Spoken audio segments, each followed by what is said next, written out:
இலக்கிய நேயர்களுக்கு வணக்கம். நம்ம இலக்கிய சீரியல்ல இன்னைக்கு என்ன சுவாரஸ்யமா பார்க்க போறோம்னா, கார்த்திகோட சுயரூபத்தினால தான் நம்ம ஜானகி அம்மா இந்த ஒரு நிலைமை வந்துச்சுன்னு நினைக்கிறவங்க, மறக்காம இந்த வீடியோக்கு லைக் பண்ணுங்க. ஆரம்பத்தில் கார்த்திக் வந்துட்டு விவரம் பத்தலைன்னு ஒரு பக்கம் நம்ம இலக்கியாவும் கௌதமும் மன்னிச்சு விட்டுட்டாங்க. அவன் பண்ண சின்ன சின்ன விஷயத்தை எல்லாமே. ஆனால் இப்போ ஜானகி அம்மாவை நடுத்தெருவில் வச்சு இப்படி கேவலப்படுத்தினதுக்கு காரணமான கண்டிப்பாக அந்த கார்த்திகைனா உண்டலன்னு ஆக்க போகிறோன்னு ஆக்ரோஷில் ஒரு பக்கம் நம்ம கௌதம் வந்துட்டு ரொம்பவே கோவத்தில் சொல்லிட்டு இருக்காங்க.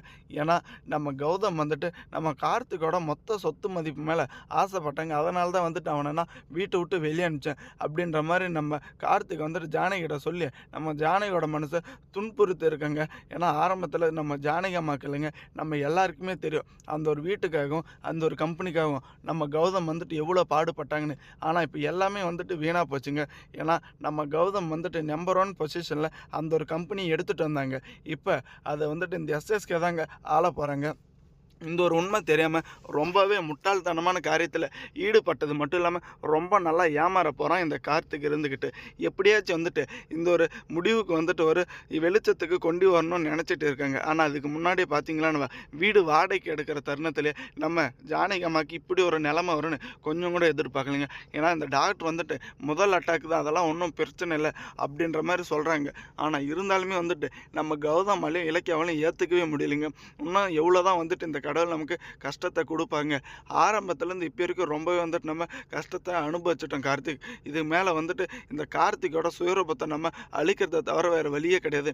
எப்படியாச்சு இந்த எஸ்எஸ்கேவை பற்றி நம்ம சொல்லி புரிய வைக்கலான்னு தான் நினச்சோம். ஆனால் அதுக்கு முன்னாடி நம்மளை வந்துட்டு அவன் வீட்டை விட்டு வெளியே அனுப்பிச்சிட்டான். இப்போ வரைக்குமே அவனோட சொத்து மதிப்புக்கு நம்ம ஆசைப்பட்டதாக தான் இப்போ வரைக்கும் நினச்சிட்டு இருக்கான். ஆனால் ஒரு துளி கூட நமக்கு அதில் விருப்பமே இல்லைன்ற உண்மை அவனுக்கு தெரியல. அவனை வந்துட்டு எப்படி தான் மாற்றுறதுன்னு நம்ம இலக்கிய வந்துட்டு யோசிச்சுட்டு இருக்காங்க.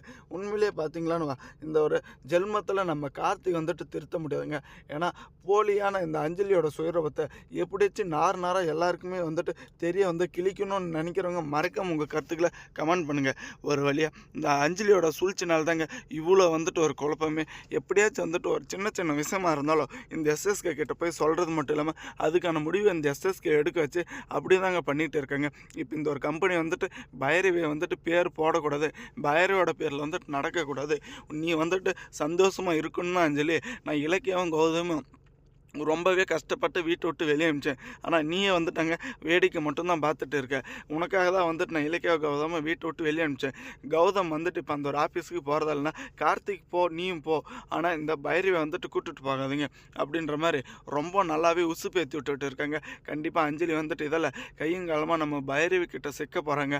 அதில் தாங்க பயங்கரமாக வீட்டில் வந்துட்டு ஒரு குழப்பமே ஏற்பட போகுது. வீட்டில் நடந்த மர்மத்துக்கு எல்லாத்துக்குமே காரணம் இந்த அஞ்சலி தாங்க ஒரு கட்டத்தில். ஏன்னா தாக்ஷாயணி கூட சேர்ந்துக்கிட்டு எனக்கு எஸ்எஸ்கே அப்பா உதவி பண்ணுவாங்கன்னு ரொம்ப நல்லா ஏமாந்துட்டு இப்போ வரைக்கும் வந்துட்டு ஒரு முடிவே தெரியாமல் நம்ம கார்த்திக்கும் கூட வந்துட்டு அலைச்சலில் இழுத்துட்டு இருக்காங்க. ஆனால் ஒரு பக்கம் நம்ம கார்த்திக் மட்டும் இந்த கடத்தன உண்மையும் இந்த சொத்து மதிப்புக்கு நம்ம கௌதம் வந்துட்டு ஆசைப்படலைன்ற உண்மை மட்டும் தெரிய வந்துச்சுன்னா ரொம்பவே எபிசோடே நல்லா இருக்குங்க. எப்படியாச்சும் இந்த பைரவியாச்சும் கூட கண்டுபிடிப்பான்னு நினச்சவ அதுதாங்க கிடையாது. நம்ம இலக்கியா மேலே இருக்கிற கோவத்துலையும் நம்ம இலக்கியாவை பழி வாங்கணுன்ற ஒரு எண்ணத்துலையும் தாங்க இந்த பைரவியும் செயல்பட்டுட்டு இருக்காங்க. இவங்க எல்லாருக்குமே வந்துட்டு ஒரு முடிவு கண்டிப்பாக நம்ம கௌதம் இலக்கியா தாங்க கட்டணும். ஏன்னா நம்ம ஜானகி அம்மா மட்டும் சீக்கிரம் குணமாகி வீட்டுக்கு வந்தால் போதும்னு இப்போ எல்லாருமே நினச்சிட்டு இருக்கோம். ஆனால் அதுக்கு முன்னாடி நம்ம கௌதம் வந்துட்டு எப்படியாச்சும் வந்துட்டு அவமானப்படுத்தணும்னு அங்கே ஒரு பக்கம் வந்துட்டு ஜானகி அம்மாவுக்கு நடந்த உண்மை தெரியாமல் திட்டம் போட்டுட்டு இருக்காங்க. தேங்க்ஸ் ஃபார் வாட்சிங். இலக்கிய நேயர்களுக்கு மறக்காமல் நம்ம சேனலுக்கு புதுசாக வந்தால் சப்ஸ்கிரைப் பண்ணிட்டு பெல் ஐகானில் தட்டு போங்க.